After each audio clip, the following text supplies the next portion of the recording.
أعوذ بالله من الشيطان الرجيم. بسم الله الرحمن الرحيم. ياسين والقرآن الحكيم إنك لمن المرسلين على صراط مستقيم تنزيل العزيز الرحيم لتنذر قوما ما أنذر آباؤهم فهم غافلون. لقد حق القول على أكثرهم فهم لا يؤمنون. إنا جعلنا في أعناقهم أغلالا فهي إلى الأذقان فهم مقمحون. وجعلنا من بين أيديهم سدا ومن خلفهم سدا فأغشيناهم فهم لا يبصرون. وسواء عليهم أأنذرتهم أم لم تنذرهم لا يؤمنون. إنما تنذر من اتبع الذكر وخشي الرحمن بالغيب فبشره بمغفرة وأجر كريم. إنا نحن نحيي الموتى ونكتب ما قدموا وآثارهم وكل شيء أحصيناه في إمام مبين.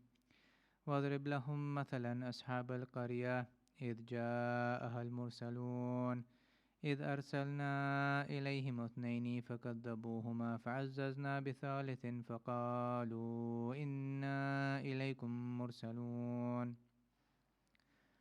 قالوا ما أنتم إلا بشر مثلنا وما أنزل الرحمن من شيء إن أنتم إلا تكذبون.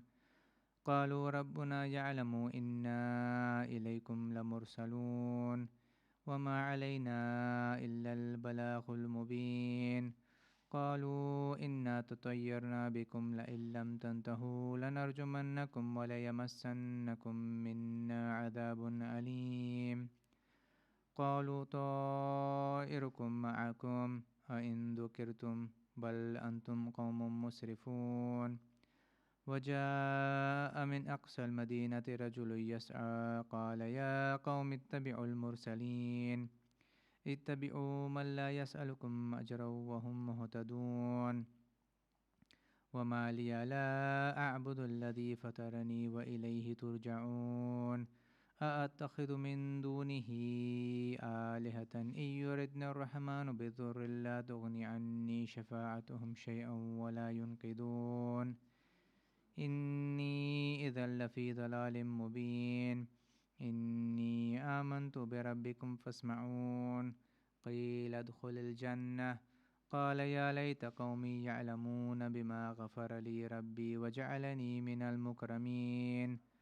وما أنزلنا على قومه من بعده من جند من السماء وما كنا منزلين. إن كانت إلا صيحة واحدة فإذا هم خامدون. يا حسرة على العباد ما يأتيهم من رسول إلا كانوا به يستهزئون. ألم يروا كم أهلكنا قبلهم من القرون أنهم إليهم لا يرجعون. وإن كل لما جميع لدينا محضرون. وآية لهم الأرض الميتة أحييناها وأخرجنا منها حبا فمنه يأكلون. وجعلنا فيها جنات من نخيل وأعناب وفجرنا فيها من العيون ليأكلوا من ثمره وما عملته أيديهم أفلا يشكرون.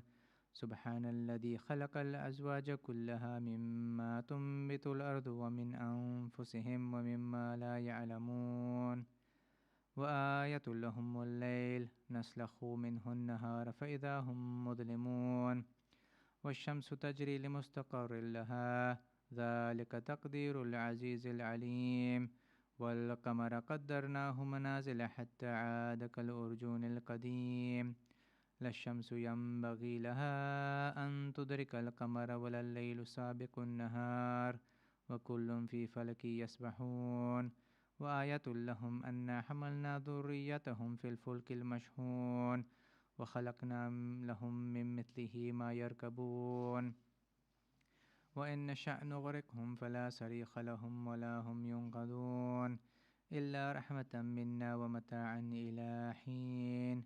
وإذا قيل لهم اتقوا ما بين أيديكم وما خلفكم لعلكم ترحمون وما تأتيهم من آية من آيات ربهم إلا كانوا عنها معرضين وإذا قيل لهم أنفقوا مما رزقكم الله قال الذين كفروا للذين آمنوا أنطعم من لو يشاء الله أطعمه إن أنتم إلا في ضلال مبين ويقولون متى هذا الوعد إن كنتم صادقين ما ينظرون إلا صيحة واحدة تأخذهم وهم يخصمون فلا يستطيعون توصية ولا إلى أهلهم يرجعون ونفخ في السور فإذا هم من الأجداث إلى ربهم ينسلون قالوا يا ويلنا من بعثنا من مرقدنا هذا ما وعد الرحمن وصدق المرسلون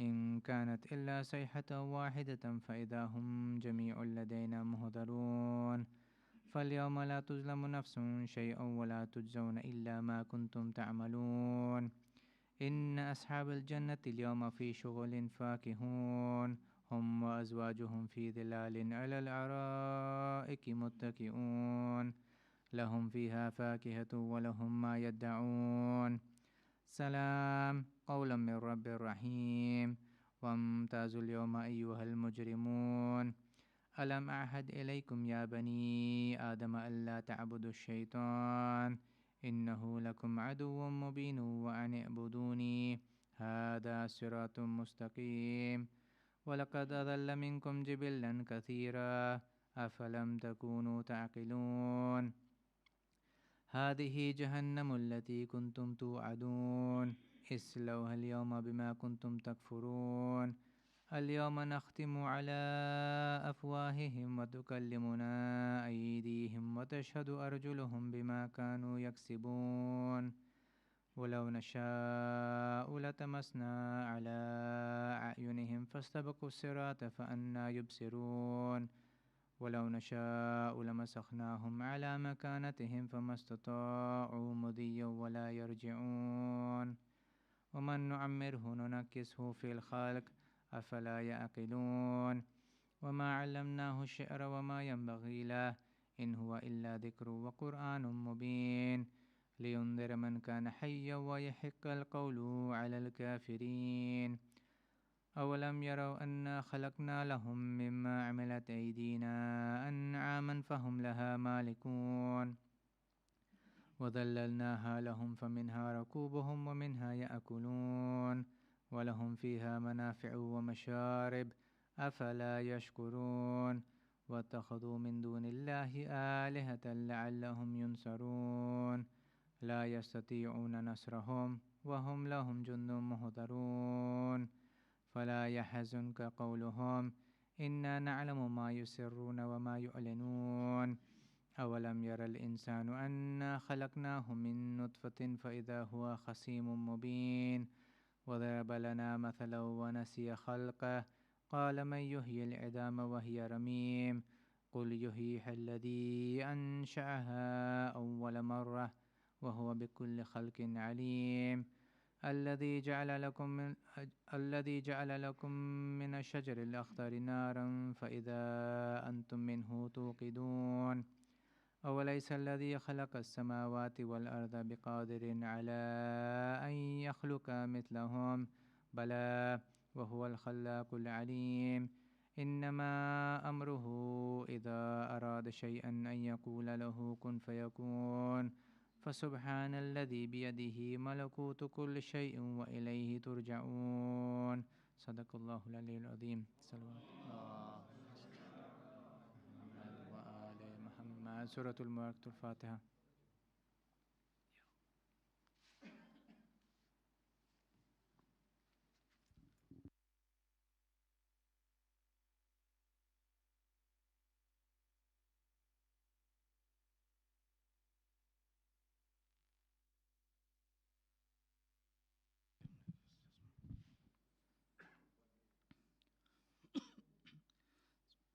صلوات محمد وآل محمد.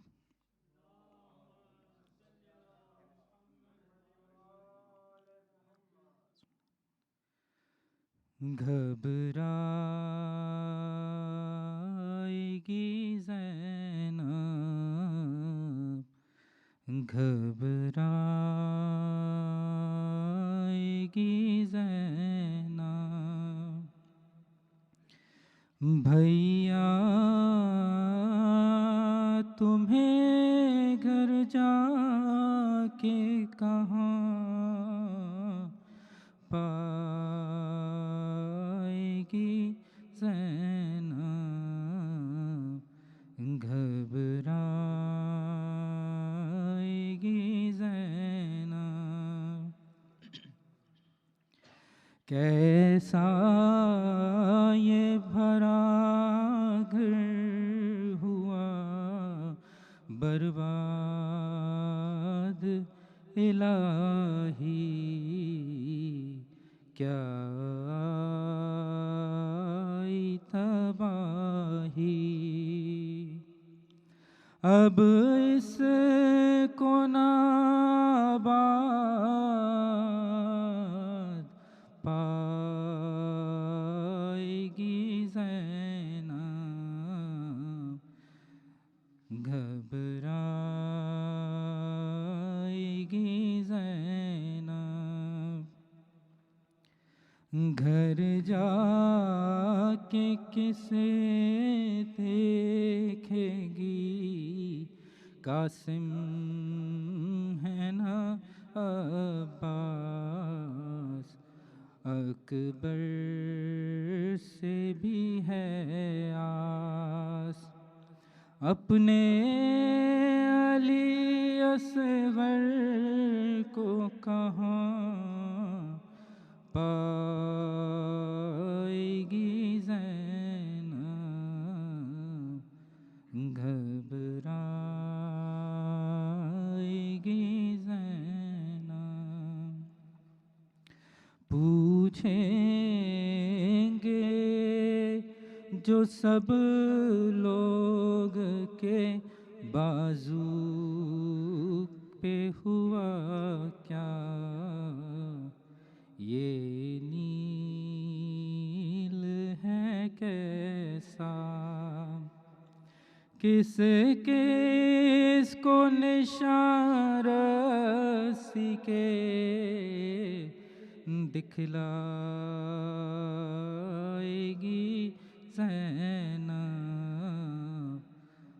घबराएगी ज़ैनब। फट जाएगा बस देखते ही घर को कलेजा, याद आओगे भैया। दिल ढूंढेगा तुमको तो कहाँ पाएगी ज़ैनब, घबराएगी ज़ैनब। बेपर्दा हुई कैद भी ख़ाहर ने उठाई, पर मौत न आई। क्या जानिए क्या क्या भी दुख पाएगी ज़ैनब, घबराएगी ज़ैनब। सलावत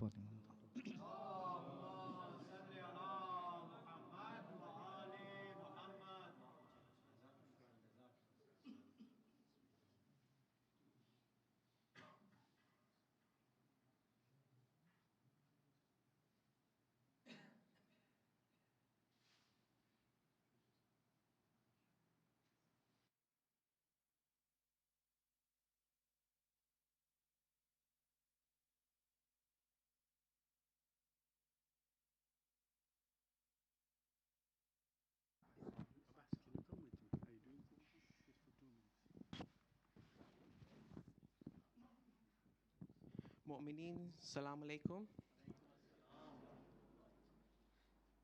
Just a few announcements.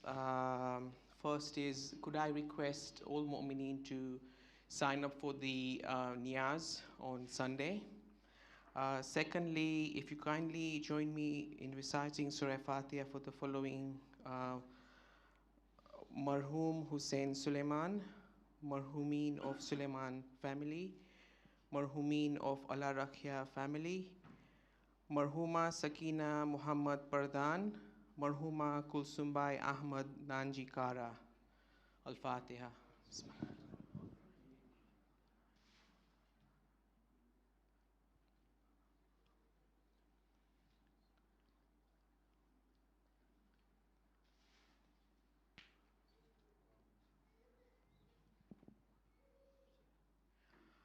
Mu'mineen, could I ask you to kindly welcome Shaykh Allyhussein for today's majlis, Bar Muhammad wa Ali Muhammad Salawat.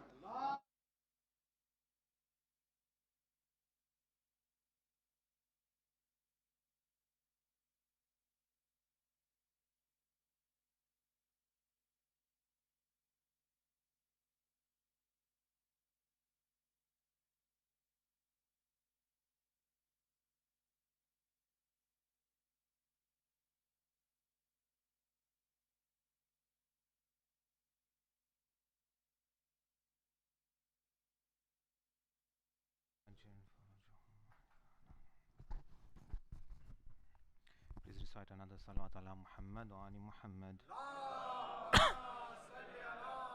Muhammad. Muhammad. أعوذ بالله من الشيطان الرجيم. بسم الله الرحمن الرحيم. الحمد لله رب العالمين. والصلاة والسلام على سيدنا ونبينا وحبيب إلهنا وطبيب نفوسنا أبي القاسم المصطفى محمد.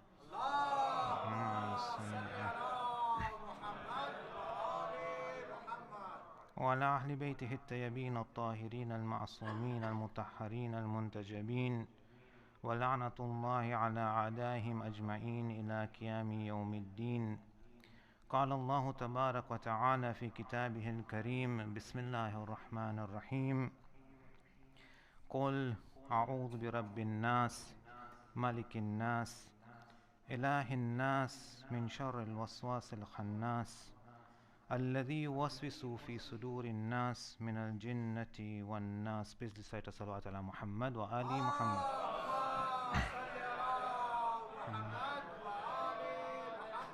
First and foremost, Assalamu alaikum to you all, respected scholars, Sheikh Fazliba, Sheikh Mullah Mujahid, Brother Khalil, respected elders, brothers, sisters, Assalamu alaikum.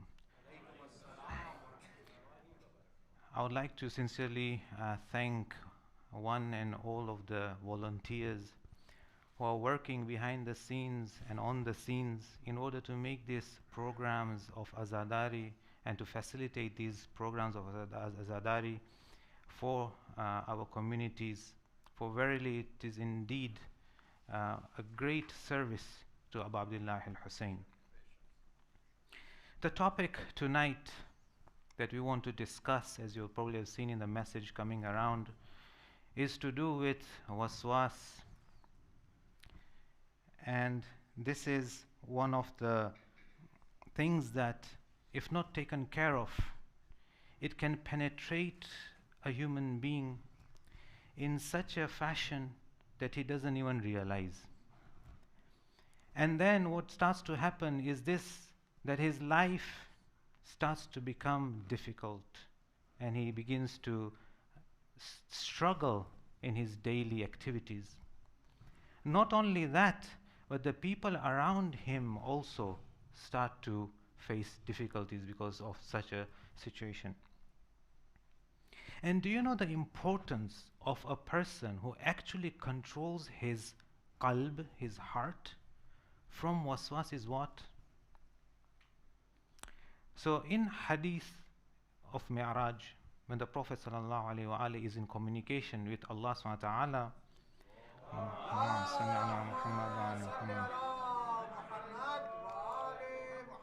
Allah subhanahu wa ta'ala swears by His name and He says, wa izzati wa jalali, that whoever comes with 4 traits, I, as in Allah subhanahu wa ta'ala, will make him enter heaven. And one of them is وَيَحْفَظُ قَلْبَهُ مِنَ الْوَسْوَاسِ. That means a person who has this trait in him, that he can protect his heart. Straight away question should be coming, what is heart in here, in this context? So whoever is protecting his heart from this waswas, Allah subhanahu wa ta'ala will make him enter Jannah. That means one thing is clear, that it requires protection. Protection will come with action, not without action. So this is what we want to discuss. So now you understand the importance of the topic and what we want to convey tonight. So in this talk, we're going to cover a few points. Point number 1, what is waswas? We need to understand. Where to seek protection for waswas? We need to understand. What is the result of following waswas? We need to know. And what is the cure? Now I have around 40 minutes, inshallah, and I'll try my best to convey these points to you. So if you ask anyone, brother, what is waswas? 90% of the people will come and tell you, a person who's worried about taharat and najasa is someone who has waswas. So you'll see that the ahkam says, in order to purify something, wash a particular entity twice. This person washes it twice, and then 3 times, and then 4 times, just in case. There are certain people who enter a bathroom and they see something wet, and straight away their mind goes that this is najis. And they start washing this area, and as they spread the water to wash the area, the water spreads a bit more, and he thinks, oh, a bit more has now become najis. And they keep washing, and before you know, they're washing an entire floor. Now imagine a person who's living such a life is very difficult. Not only that, imagine the pressure that the family faces when this person is acting in such a manner. Not only that, at some point, this person will actually ask the family members to wash it 4 times, while the ahkam is telling them, Baba, only 2 times. Relax. Why do you want to wash it 3-4 times? But my question is this, in the discussion that we are having tonight, is this the waswas that we want to talk about? No. Because this waswas is very easily cured. Very easily cured. And you know what is the remedy for it? Knowledge. Go and seek, read your ahkam and follow. Why do you want to do something which is not in the ahkam books? Why? Why when it comes to calculating khums, you don't say, let me add another 10% just in case. You don't do that. Then why, when it comes to washing and all these things, why? But this is not the waswas that we want to discuss, because this is very easily treated. So with the surah that I started the speech or the talk, or this humble majlis, was Surah An-Nas, where it says, Qul a'udhu bi rabbin nas, malikin nas, ilahin nas, and so on. That means that I seek protection in the Rabb of mankind. I seek protection in the Malik, the owner of mankind. I seek protection in Ilahun Nas. I seek protection in the Ilah of mankind. Now, question. See, whenever we read something, it's always good to question. Always. Question. Okay, you want to seek protection? When do you seek protection? And when you seek protection, what do you seek protection from? And why? So let me give you an example. If someone is hungry, he will seek protection in food. That means this person understands hunger, number 1. Number 2, he understands what will give him sanctuary from this hunger, which is food. So therefore now he goes to seek sanctuary in food. Think about it. When someone is sick and needs to be cured, he goes to seek sanctuary in the doctor, for example, with the same explanation that I've given. When someone is thirsty, he seeks sanctuary in water. Because I understand thirst, I understand water, and I understand that this water is what will give me sanctuary. When it comes to waswas, this particular waswas that we want to discuss, which I have not defined yet, which I will come and define, is such a waswas that I need to seek sanctuary from the Rabb. So I need to understand what is this waswas, and then I need to understand who is Rabb in order for me to be able to seek sanctuary from Rabb. In the same way, I need to understand Malik in order that I can seek sanctuary from Malik. In the same way, I need to understand Ilah so I can seek sanctuary from Ilah. Question: what is Rabb? What is Malik? What is Ilah? Things to consider. I will briefly mention them so that it completes our speech. So I seek sanctuary in Rabb from the waswas of Khannas. So what is waswas here then? We remove the first one, which was the ahkami points. So here, what is waswas that you want to refer to? So the ulama come and define waswas. They say, look, carefully. Waswas, I'm defining it right now, so please pay attention. Waswas is that thing that boggles your mind, occupies your mind, and stops you from doing your duties that you're supposed to be doing.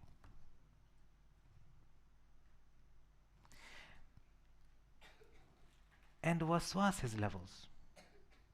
So this waswas that we talk about ahkam, about taharat and so on, yes, it is a waswas. It's a very low level waswas.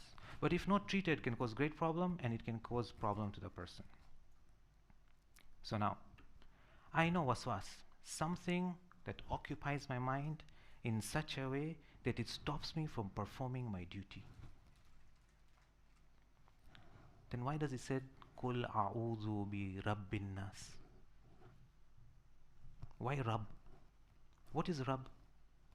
So Rabb, in very brief explanation, Rabb is someone who ensures that you grow and reach your goal, and therefore he provides everything that you require to reach your goal.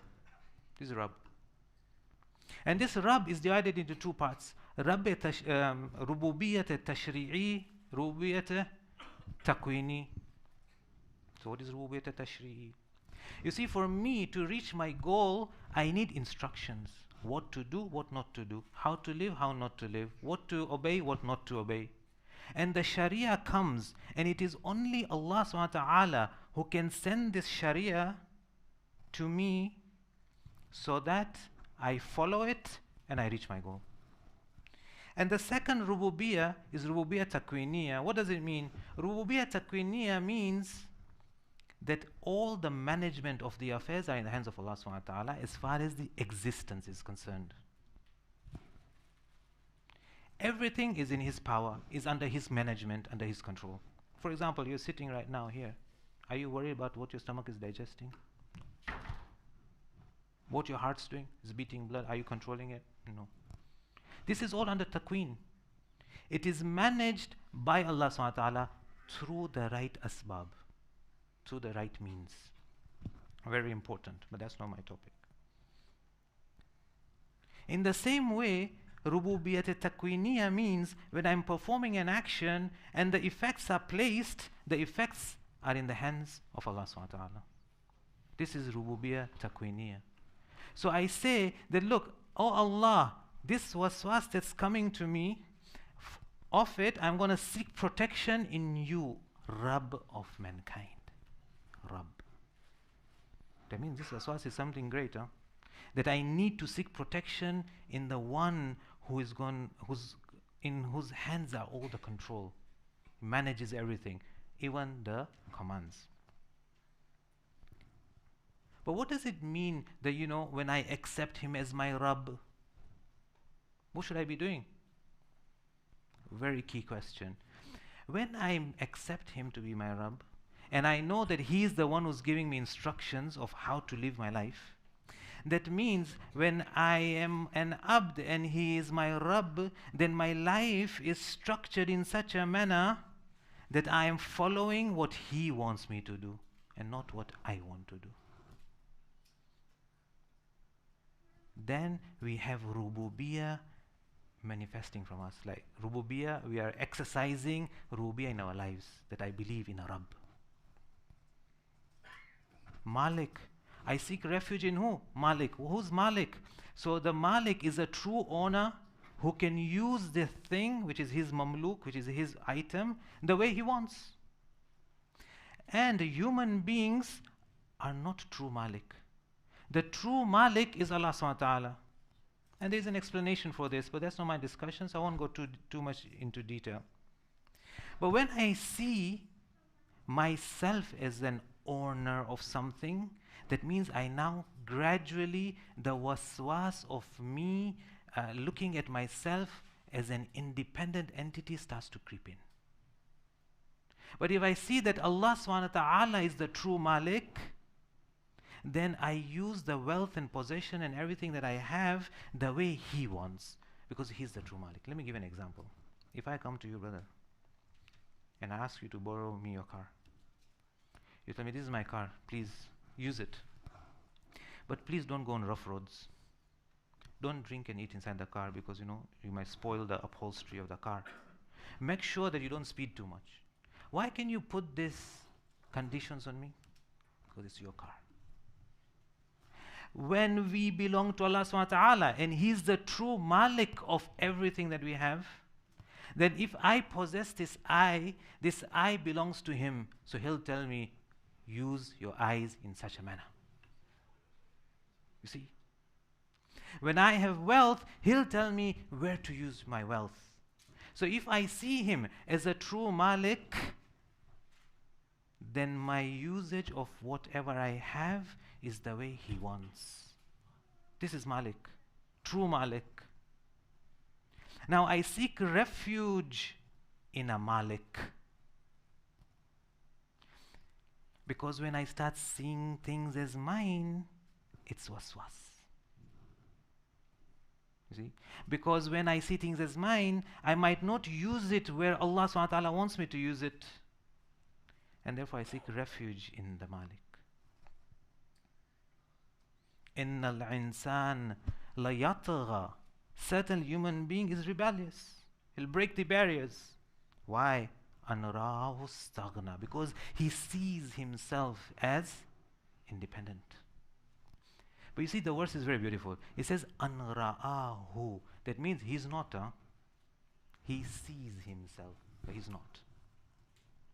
So these are some extremely important points to note when we're talking about this different asma of Allah subhanahu wa ta'ala. And finally it says what? Ilahin nas. Kul a'udhu bi rabbin nas, malikin nas, ilahin nas. What's ilah? What is it? There are two meanings given for ilah. One is something that's worthy of worship. And the second meaning of ilah, as the lexicons say, it means something that strikes you with awe. And we have seen in the Quran, the verses say, أَفَرَعَيْتَ مَنِ اتَّخَذَهُ إِلَهَهُ هَوَى. Have you seen the one who takes his hawa as his ilah? That means there's possibility people are taking something else as their ilah. When someone is taking his nafs as his ilah, this is nothing but waswas. And therefore, I need to seek protection in the ilah of nas. So these are some critical things and critical questions that come to mind, which we need to answer very systematically when we recite or read something. And this is what increases in our knowledge, inshallah. But another question that comes is this: what does it mean that I seek sanctuary, and therefore if I just recite this, that means I'm seeking sanctuary? Example, it's raining. I know an umbrella is something that which when I open it, It will stop the rain from falling on me. But the rain's falling, I'm standing and I'm just uttering umbrella, umbrella. This umbrella uttering is not going to stop the rain from coming to me. But the verses of the Quran and the surah of the Quran are nur. These are ilahi nur. So when I use this, even when I utter, it has its benefits for sure. But in reality, when I really want to seek sanctuary in the Rabb and the Malik and the Ilah, then what I need to really do is exercise that I have a Rabb in the life, in my actions. That means that now I'm really seeking sanctuary in the Rabb, in the Malik, in the Ilah. Please recite a salawat ala Muhammad wa ali Muhammad.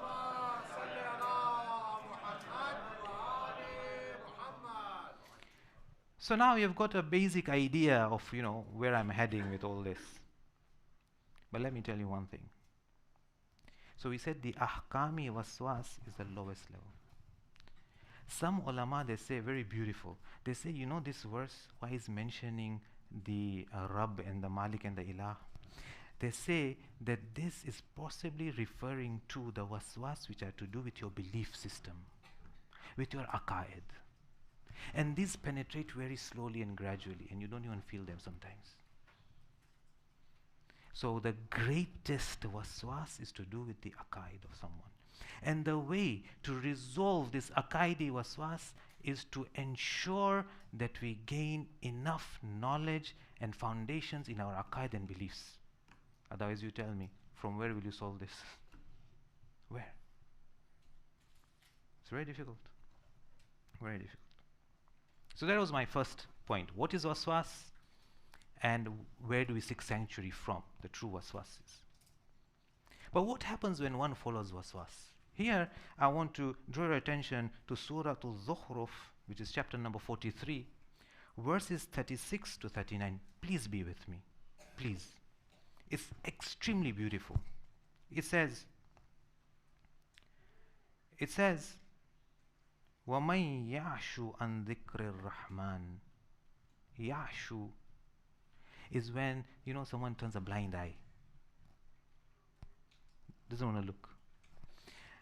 وَمَنْ يَعْشُ عَنْ ذِكْرِ الرَّحْمَنِ. So whoever turns a blind eye from the dhikr of Rahman. Now we have to understand dhikr. We had a discussion on dhikr last year, so I'm not going to go into it too much.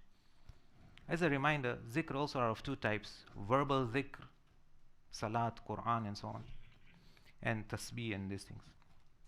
But there is a zikr of the heart, which is even more important, and that is making sure that I do my wajib and stay away from haram, and any situation that I'm facing or what am I doing in life is in line with the commands of Allah subhanahu wa ta'ala. This is the tough one. This is the tough one. So وَمَنْ يَعْشُ عَنْ ذِكْرِ الرَّحْمَنِ. Whoever turns a blind eye from the dhikr of Rahman, نُقَيِّضْ لَهُ شَيْطَانًا فَهُوَ لَهُ كَرِينٌ. نُقَيِّض. This verb actually indicates we. We bring close for him what? Shaitan. And he becomes his kareen. Kareen means he's stuck to him. Very close. Kareen. It is beautiful, yeah? Look, someone who's moving away from the dhikr of Allah subhanahu wa ta'ala, nuqayyid. Allah brings close to him the shaitan. You know what he's trying to say? He's trying to say this. There is a cause and effect. There is a cause and effect. Look, if you're moving away from the east, you're going to be nearer to the west. Right? There is no other way. If you're going to move away from the west, you'll be moving towards the east. If you're moving away from the dhikr of Allah subhanahu wa ta'ala, the result is this, the system is this, the taqween of Allah subhanahu wa ta'ala is such that shaitan will be your kareen. Shaitan will be the kareen.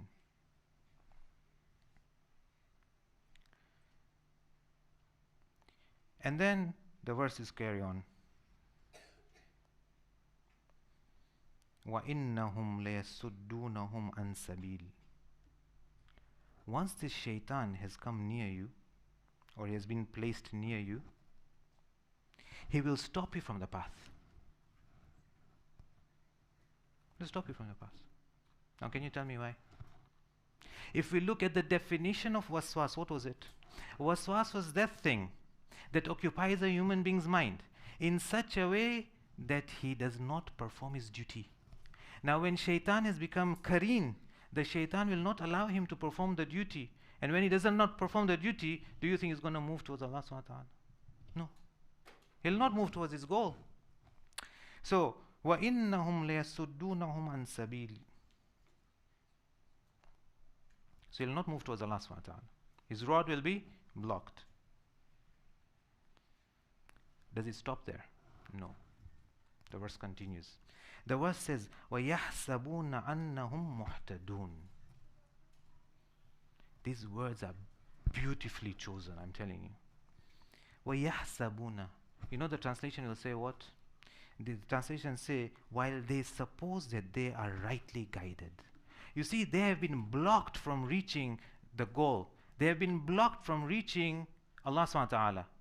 Correct? That's what the verse was saying, that they'll block them. But the greater trickery of shaitan is here, that they suppose that they are rightly guided. This word yahsabuna comes from hasaba, from the Arabic hasaba root letters, right? Hisab. So some lexicons say that when you have this word hasaba, that means even if they calculate all the angles, it comes to them that they are the rightly guided. That means there is no way that they are finding out that they are at fault. In other words, they have entered jahle murakkab. What does jahle murakkab mean? Very simple. He does not know, and he does not know that he does not know. And when a person is in such a situation and he is in such a trap, do you know what happens? He doesn't know that he's wrong. And when he doesn't know that he's wrong, tell me how he's going to rectify himself. So following waswas is here. Huh? Does it end here? No. Continuation. Hatta idha ja'ana, till he reaches us. That means what? After death. Until he reaches us. Hatta idha ja'ana qala, and then he'll say, Ya layta bayni wa baynaka bu'd al-mashriqain fa bi'sa al-kareen. Powerful words, man. Powerful. You know the word, so this person who's dead, who had shaitan as his kareen, when he dies and he reaches us, he'll say, Ya layta. Later, when it's translated, it says he wishes. Isn't it? He wishes. But later is not an ordinary wish. Let me explain you. You see, a person has got to give an exam, right? He fails. He says, I wish I would have worked hard. It's okay, no problem, brother. You have a receipt. Work hard, pass, move on. This is not later. This wish is not later. But let me tell you something. A person who has now got a white beard and his knees are aching, he says, I wish I was younger. This is where he'll use the word later. Why? Because he's wishing, but he can't go back. He can't go back. So what is he saying? Hatta iza ja'ana. And this person, when he comes, qala ya layta, I wish Baini wa bainaka, O shaitan, who have been made kareen to me, between me and between you there was a distance, bu'd. How far? Mashriqain. What is mashriqain? East to west. For bi'sal kareen, and you are such a bad companion. That thing that stuck to me. Some ulama mention a point here. It's worth reflecting. You know what they say? He said the person has moved out to next life. The fire is not bothering him that much as this kareen is bothering him. And that is why he's saying, you know what, I wish there was a great distance between me and you, but later it's not going to happen. He's stuck. Stuck. Does it end there? No, continuation. وَلَن يَنْفَعَكُمُ الْيَوْمِ إِذَا ظَلَمْتُمْ أَنَّكُمْ فِي الْعَذَابِ الْمُشْتَرِكُونَ. You know, now that you're realizing this, it's not going to give you any benefit, brother. Nothing. It's too late. And for the zulm that you have done, I'm just paraphrasing it, the zulm that you have done in the azab, now you'll be sharik. This is a result of following waswas from the Quranic verses. So we need to fight this waswas. As you can see what it is, you've understood what it does, and it is important now to fight it. Please recite Salawat ala Muhammad wa Ali Muhammad.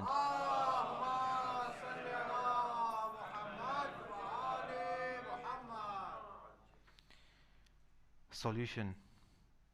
Beautiful solutions. If you want, knock the door of the Ahlul Bayt alayhimus salam. Don't knock here and there. Okay, because the true knowledge is with the Ahlul Bayt alayhimus salam. Amirul Mu'mineen Ali ibn Abi Talib alayhi salam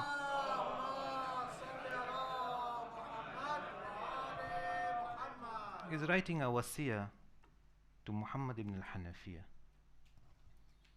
في وصية لمحمد بن الحنفية قال, Imam is saying, ألقي أنك واردة الحموم بأزائم الصبر. Beautiful. The Imam is saying, throw out from you what has entered of the humum. I'll explain what is humum. بأزائم الصبر. He's saying, look, what has entered you of the humum? What is humum? In Farsi, if anybody knows Farsi, they say dagdage, right? That which really is occupying you. It might not be correct, huh? It's occupying you constantly. And that is your worry constantly. He's saying, throw this away from you, from inside you, right? Humum bi azaim sabr, with the great determination of sabr. Solution, huh? Solution. Because waswas can sometimes be a humum. It comes, the meaning fits under this word. Because what was waswas? Waswas was that thing that occupies your mind and stops you from doing your duties. Right? So Imam is saying, look, if this is what is occupying you and is stopping you from performing your duties, then please, if you want to fight this, use sabr. With determination, great determination. Awid nafsaka sabr. Give yourself the habit of sabr. فَنِعْمَ الْخُلْقِ sabr. Khulq is akhlaq, right?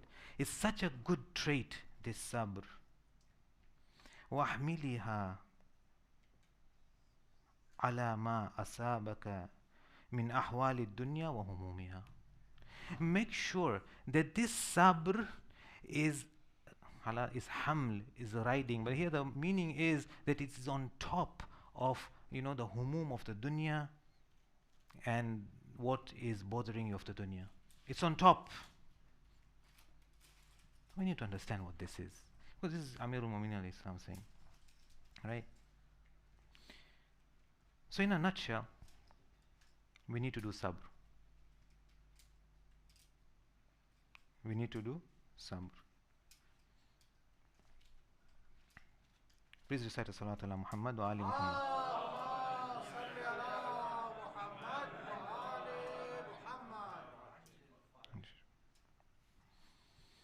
What is sabr?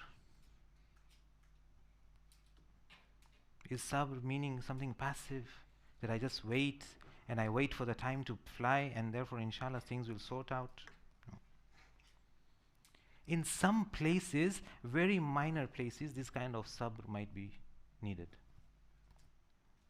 But sabr is not a passive thing. What is sabr? You see, sabr is like this. I have an issue, or something's bothering me, or something's happening. I need to seek advice if I don't know, or try and learn if I don't know what to do, put it into action, and then tawakkal ala Allah, that it will give me result. This is sabr. So it's not something passive. Let me give an example of a mountaineer. If a mountaineer wants to climb a mountain and he wants to reach the peak, right? He wants to reach the peak.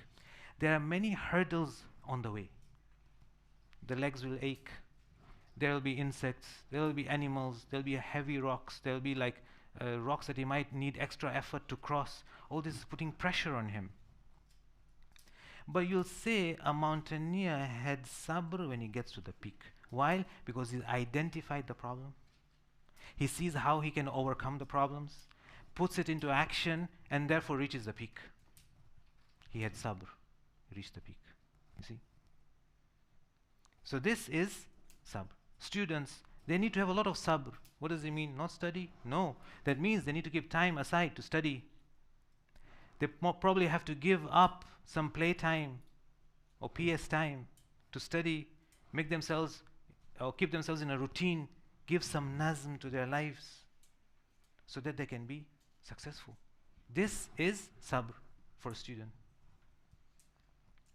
Therefore, when waswas comes in our minds and they penetrate our minds and slowly they want to stop us from doing our duties, we need to identify what this waswas is. What type of waswas this is. We need to then exercise sabr. Means what? That I need to find out what to do about this and then act on it. That is when I'm doing sabr. And that's why you need a lot of determination when it comes to sabr. It's not easy. Let me give you a typical example. You're in a meeting, Jamaat meeting, work meeting, and someone says something that really hurts you. Now this thing that hurts you will become a thought. Now this thought continues to churn.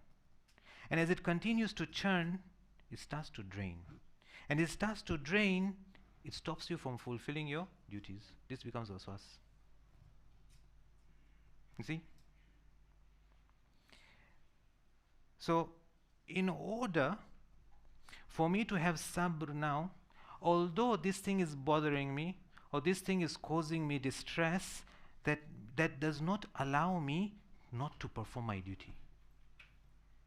Now when you say not perform my duty, yeah, you know, I'm in stress, but you know, I still go to work. Yeah, that's fine. Going to work, I know, that's okay. But that's not the only duty and responsibility. The other responsibility is to try and maintain respect. If someone said to me something and they were right, then I should accept it, even if I feel a bit down, and say, I'll try and change. To make sure there is peace and harmony, even under pressure. Sabr. This is sabr. See? And that's not easy. And according to the verse of the Quran where it says, وَاسْتَعِينُوا بِالصَّبْرِ وَالصَّلَاةِ, seek help from sabr and salah. Sabr has come first, then salah. So if someone is only trying to seek help only from salah, that means just doing dua and these things, and not paying attention to the sabr portion, then maybe that's also waswas, because sabr is required as a duty. You see how things can penetrate? And the hadith continued. What did it say? The hadith says, Awid nafsaka sabr. Make sabr a habit. That means you will have a lot of situations in life which will come to us where sabr is required. Now if we exercise sabr slowly with small things, gradually in big things we'll be able to manifest sabr. And the best place is home, because there's enough challenges at home you know, to do sabr.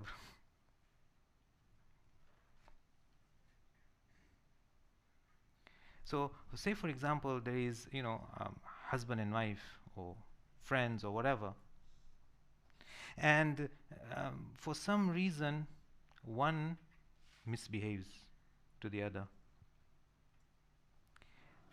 So now it is very much possible that I need to find out the cause of this misbehavior.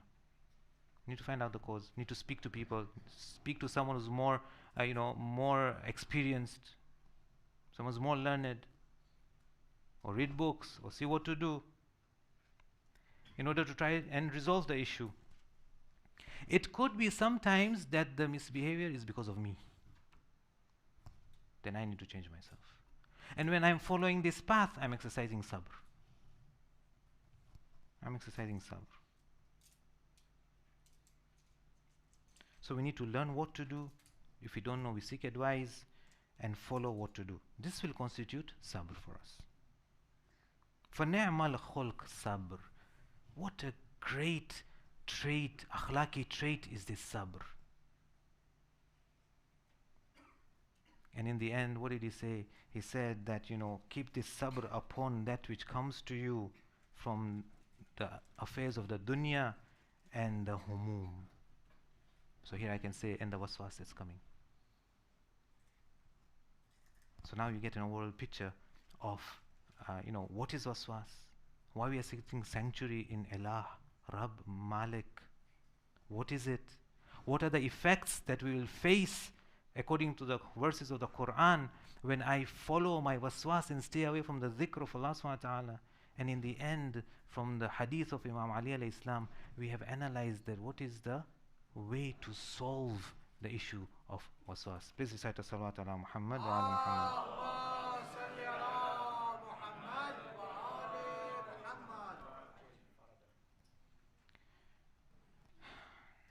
If we really want to see sabr at its apex, at its peak of manifestation, then we need to look at the lives of the Ahlul Bayt. We just witnessed the 10 nights of my Muharram, and we grieved the tragedy of Karbala. There was immense pressure on the Imam and the camp of the Imam. Personality like Hazrat Ali Akbar, to lose him is not easy. A personality who in his way, in his thinking, everything resembled the Prophet sallallahu alaihi wasallam. You think it's easy to lose such a personality? But what was the duty? What was the duty? They did not back out from the duty. Do you think it's easy to lose Qasim alayhi salam? No, it's not. Do you think it was easy to lose someone like Hazrat Abbas alayhi salam? It's not easy. To the extent that when Hazrat Abbas falls to the ground and he calls out to Imam Hussein alayhi salam, Imam Hussein says, my back is broken. Some of the scholars say that, why Imam Hussein said that my back is broken? Because Hazrat Abbas alayhi salam was that personality who was actually reflecting Tawheed. And when they attacked the camp, and when they brought Hazrat Abbas alayhi salam to the ground, and when Imam said in kasara dhahri, that meant that this mirror which was reflecting the Tawheed was shattered. These are the personalities on the day of Ashura. And today we are commemorating the 10th of the martyrdom of Imam Hussein alayhi salam. But for some reason the eulogies and the masaib now turn from Imam Hussein to Hazrat Zainab, from Imam Hussein to Hazrat Sakina. When I was preparing this masaib, I don't know why, but for some reason my mind kept going back to Medina. Every time I wanted to write something and my mind went to Medina. Perhaps the reason was this, that on the day of Ashura in Karbala there was a yatim who was Sakina. And in Medina, after the passing away of the Prophet, there was a yatima, Hazrat Zahra. After Ashura, there is a sound of the warrior's hand slapping a young child's cheeks. When we look at this masaib, it reminds us of a sound in the alleys of Medina when Hazrat Zahra was slapped.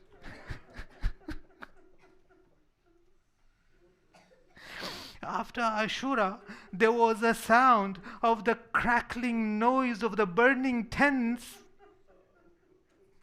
Straight away it reminds us of Medina, where the crackling sound of the wood of the door was burning. You know, after Ashura, there are bruises on the shoulders of the women when they were being paraded and tied by tied ropes. And this reminds us of Amirul Mu'mineen alayhi salam, that when he was giving ghusl to Hazrat Zahra salamullah alayha, and he reaches the arm and he feels the bruise and he shouts out a cry.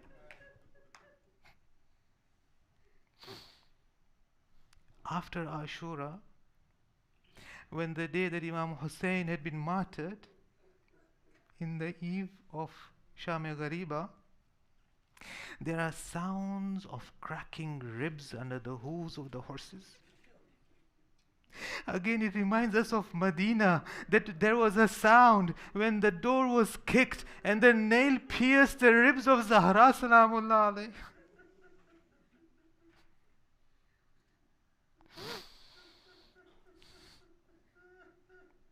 You know, after Ashura, Hazrat Zainab salamullah alayha was the one who was always looking to protect the wali, Imam Sajjad.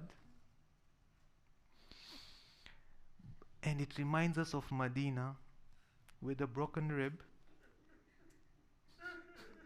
and a burnt arm. She would knock on the doors of the people for the protection of the wali and wilaya of Imam Ali alayhi salam. But I'll tell Hazrat Zahra salamullah alayha, Hazrat Zahra, Imam Ali gave you ghusl. Yeah, Hazrat Zahra, Imam Ali gave you kafan and laid you in the qabr. But I wonder how Imam Sajjad alayhi salam, when he's laying the body of his father, which has been crushed and it has been torn to pieces, and he lays his father in the grave, I wonder how he's going to lay his father and make him face the Qibla, because there is no head on this body that could face the Qibla.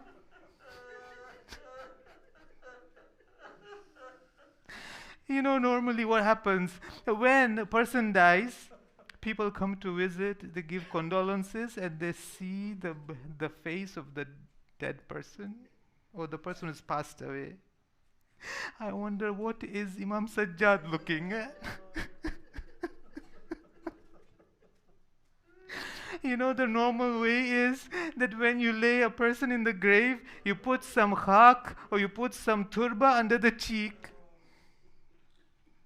What did Imam Sajjad do? There was no forehead for him to kiss. He probably just kissed the cut throat of Imam Hussein Aliyussein. Inna lillah wa inna ilayhi raji'un. Mata ma'a Hussein.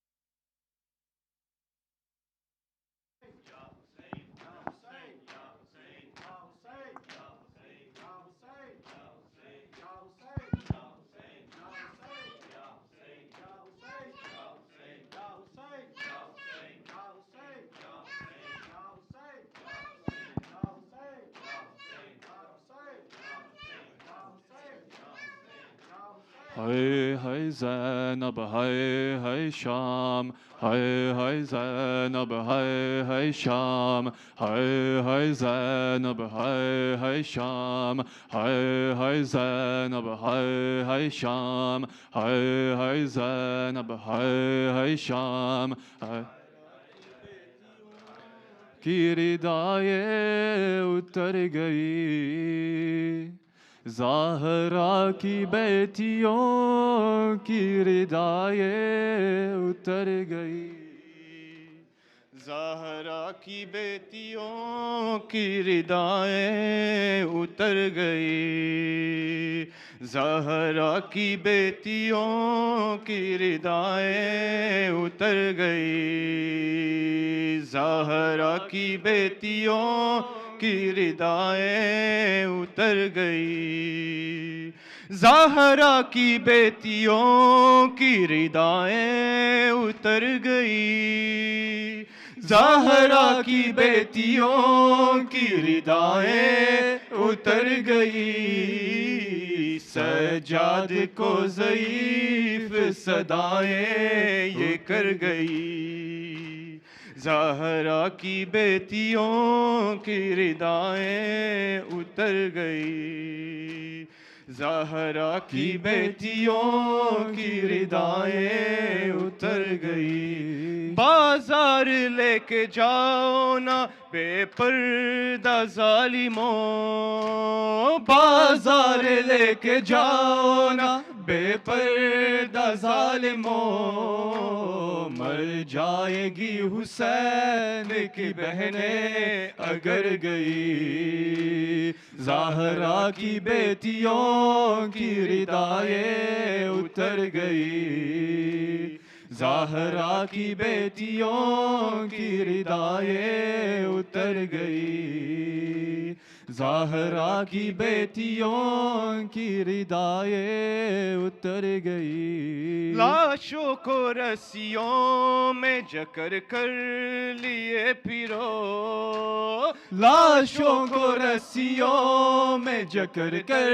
लिए फिरो, सैदानिया तो घर से निकलते ही मर गई, ज़हरा की बेटियों की रिदाएं उतर गई, ज़हरा की बेटियों की रिदाएं उतर गई, ज़हरा की बेटियों की रिदाएं उतर गई।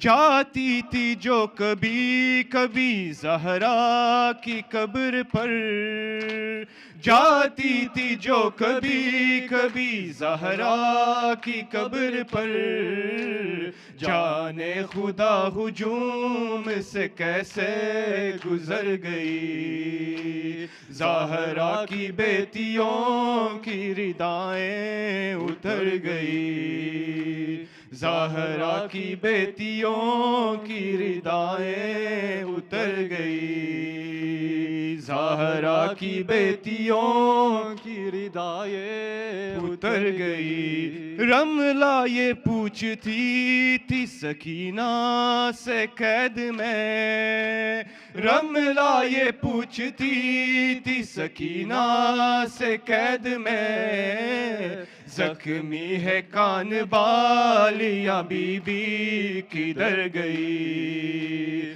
ज़हरा की बेटियों की रिदाएं उतर गई, ज़हरा की बेटियों की रिदाएं उतर गई, ज़हरा की बेटियों की रिदाएं उतर गई। बाजार लेके जाओ ना बेपर्दा ज़ालिमों, बाजार लेके जाओ ना बेपर्दा ज़ालिमों, मर जाएंगी हुसैन के बहनें अगर गई, ज़हरा की बेटियों की रिदाएं उतर गई, ज़हरा की बेटियों की रिदाएं उतर गई, ज़हरा की बेटियों की रिदाएं उतर गई। जाती थी जो कभी कभी ज़हरा की कब्र पर,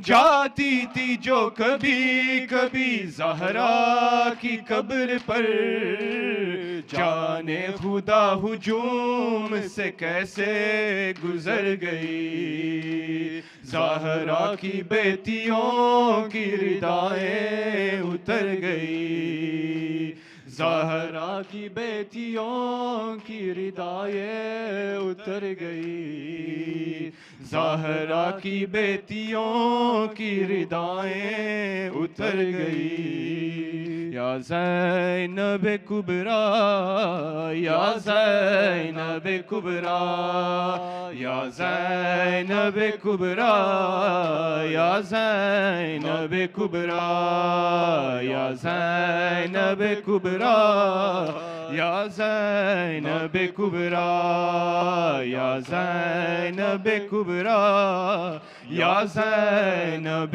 कुबरा।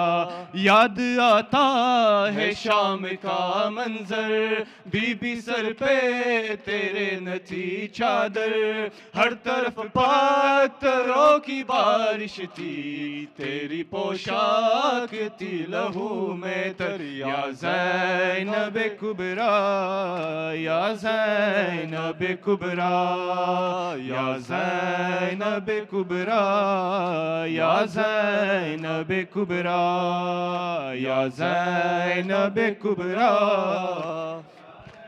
नबे कुबरा। तूने बच्चों की दी है कुर्बानी, हाय रे तेरा ज़ोक ईमानी, प्यासे बाई की याद में तूने खून बहाया है आंखें का पानी। या ज़ैनब कुबरा या ज़ैनब कुबरा या ज़ैनब कुबरा या ज़ैनब कुबरा या ज़ैनब कुबरा या ज़ैनब कुबरा या ज़ैनब कुबरा या ज़ैनब कुबरा। सल्लल्लाहु अलैहि मोहम्मद व आलि मोहम्मद।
إن الله وملائكته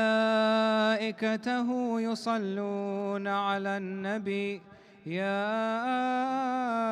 أيها الذين آمنوا صلوا عليه وسلموا تسليما.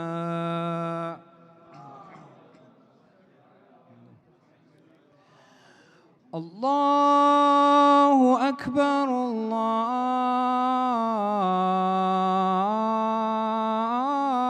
الله أكبر الله أكبر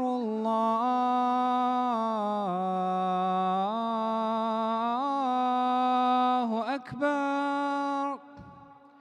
أشهد أن لا إله إلا الله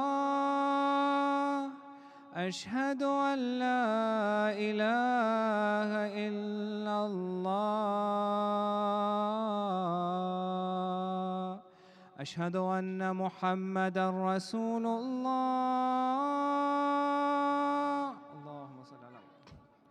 أشهد أن محمدًا رسول الله. اللهم صل على محمد. أشهد أن علي ولي الله أشهد أن عليا حجة الله. حي على الصلاة حي على الصلاة حي على الفلاح حي على الفلاح حي على خير العمل حي على خير العمل. الله أكبر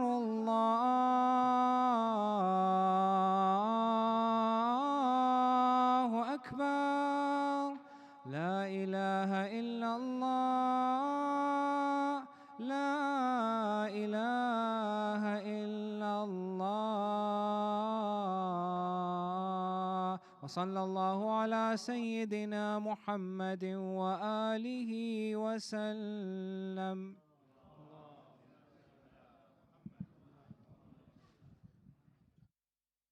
الله أكبر. أشهد أن لا إله إلا الله أشهد أن لا إله إلا الله أشهد أن محمد رسول الله. اللهم صل على محمد. أشهد أن محمد رسول الله. اللهم صل على محمد وآل محمد. أشهد أن عليا ولي الله أشهد أن عليا حجة